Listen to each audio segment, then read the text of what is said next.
अस्सलाम वालेकुम नाज़रीन, आज के इस वीडियो में हम आप लोगों को एक ऐसी हकीकत के बारे में बताएंगे जिसके बारे में हमारे बहुत से भाई लोग नहीं जानते कि क्यों पाकिस्तान 14 अगस्त और इंडिया 15 अगस्त को कैसे आज़ाद हुआ, इसके पीछे क्या माजरा है।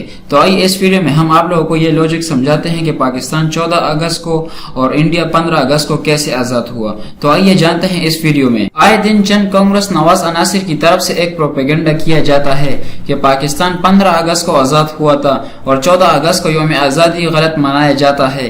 चंद जुमलों में इस सारे मामले की हकीकत को वाज़ेह करने की कोशिश करता हूँ। शिद्दत पसंद कम्युनिस्ट लीडर कृष्णा मेनन ने फ्रीडम एट मिडनाइट के मुसन्निफ के सामने यह राज अफशा किया था कि 1946 लंदन कॉन्फ्रेंस के दौरान एक बड़ी साजिश तैयार की गई थी जिसमें जवाहरलाल नेहरू के सिंगापुर जमाने के देरियाना दोस्त लॉर्ड माउंटबेटन का वासराय मुकर्रर होना है। इस साजिश में माउंटबेटन को वासराय मुकर्रर कराने की जो कामयाब काविश हुई, इसमें यह भी तय पाया था कि यह राज मुस्लिम लीग को मालूम ना हो पाए, वरना माउंटबेटन की अफादियत खत्म हो जाएगी।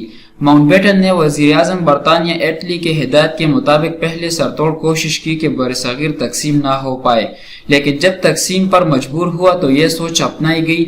बकौल कायद आजम, दुश्मन चाहता है कि पाकिस्तान बनते ही गायब हो जाए। कायद आजम के इस वजदान का सबूत लंदन में दारुल अवाम के डेबिट रजिस्टर में मौजूद है, जिसमें वजीर आजम बरतानिया एटली ने इंडिया इंडिपेंडेंट बिल पर तकरीर में यूं कहा, हिंदुस्तान बर अजीम को दो ममालिक में तकसीम करना एक आरजी अमल है। बहुत जल्द दोनों कौमें एक बड़ी डोमिनियन में मुत्तहिद होकर कॉमनवेल्थ में शरीक हो जाएंगे। इसी वक्त के हिज़्ब इख्तिलाफ के रहनुमा मैकडोनल्ड ने भी गैर मामूली तौर पर वजीर आजम से मुत्तफिक होकर कहा, इंडिया इंडिपेंडेंट बिल में ऐसे जरासीम पाए जाते हैं कि ये दोनों ममालिक ज्यादा देर तक अलहदा नहीं रहेंगे। बरसगीर की आज़ादी के लिए दारुल अवाम में 30 जून 1948 की मुद्दत तय पाई थी। माउंटबेटन ने इस मुद्दत को मुख्तसर करके जल्द से जल्द आज़ादी देने का फैसला किया। बरसगीर की तकसीम के खुफत की वजह से जल्दबाजी प्लान के मुताबिक इसलिए की कि पाकिस्तान संभल ना पाए। कायद-ए-आज़म ने इस जल्दबाजी की सख्त तरीन मुखालिफत की और दारुल अवाम के फैसले की मुद्दत पर कायम रहने के लिए जोर दिया।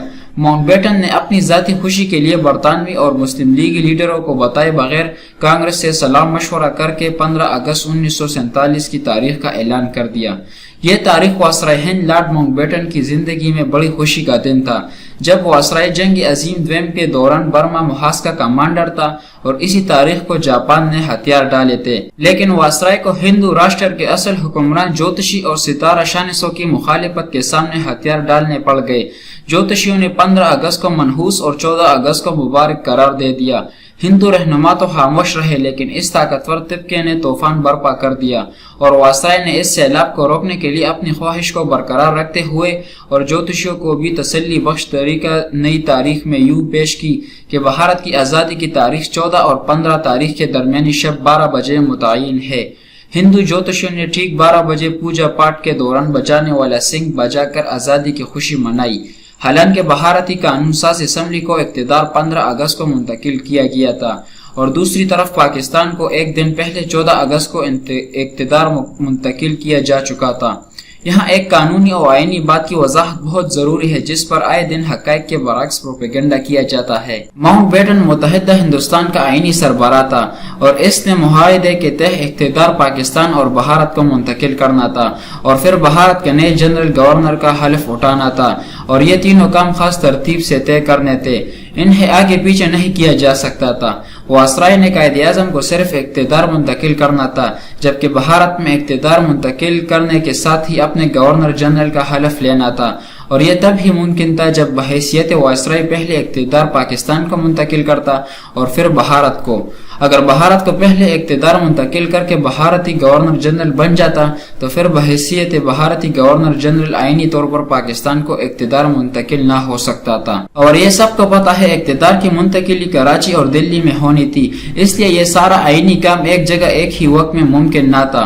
फिर तरतीब के मुताबिक माउंटबेटन वायसराय की हैसियत से 14 अगस्त को कराची आया। पाकिस्तान की आज़ादी के मुआहदे पर दस्तखत करके कायद-ए-आज़म से गवर्नर जनरल के ओहदे का हलफ लिया। इसी दिन शाम को दिल्ली चला गया और अगले दिन भारत की आज़ादी के मुआहदे पर दस्तखत करके भारत के गवर्नर जनरल का हलफ उठाया। अब 14 और 15 अगस्त की दरमियानी रात को कौन सा ऐलान हुआ था जिसके बारे में सुनते आ रहे हैं, तो जान ले वो अवामी ऐलान था जो अवाम उन्नास को बताने के लिए किया गया था کہ سرکار برطانیہ ختم کر کے پاکستان و بھارت کو آزادی دے دی گئی ہے اور آئین یا قانون میں اس کی حیثیت صرف ایک اطلاع کی تھی۔ اس واقعے کو مولانا آزاد نے اپنی کتاب انڈیا ونز فریڈم میں کچھ اس طرح نقل کیا ہے۔ یہ فیصلہ کیا گیا کہ ہندوستان کی حکومت 15 اگست کو وجود میں آ جائے گی، مگر مسلم لیگ نے طے کیا کہ پاکستان ایک روز قبل 14 اگست کو بننا چاہیے۔ 14 اگست کو ماؤنٹ بیٹن پاکستان کی نئی ریاست کا افتتاح کرنے کے لیے کراچی گئے۔ پاکستان کے مسلمانوں کے لیے 14 اگست ایک یوم عید تھا، ہندوؤں اور سکھوں کے لیے یہ ماتم کا دن تھا، اور یہ احساس صرف عام لوگوں کا ہی نہیں بلکہ کانگریس کے اہم لیڈروں کا بھی تھا۔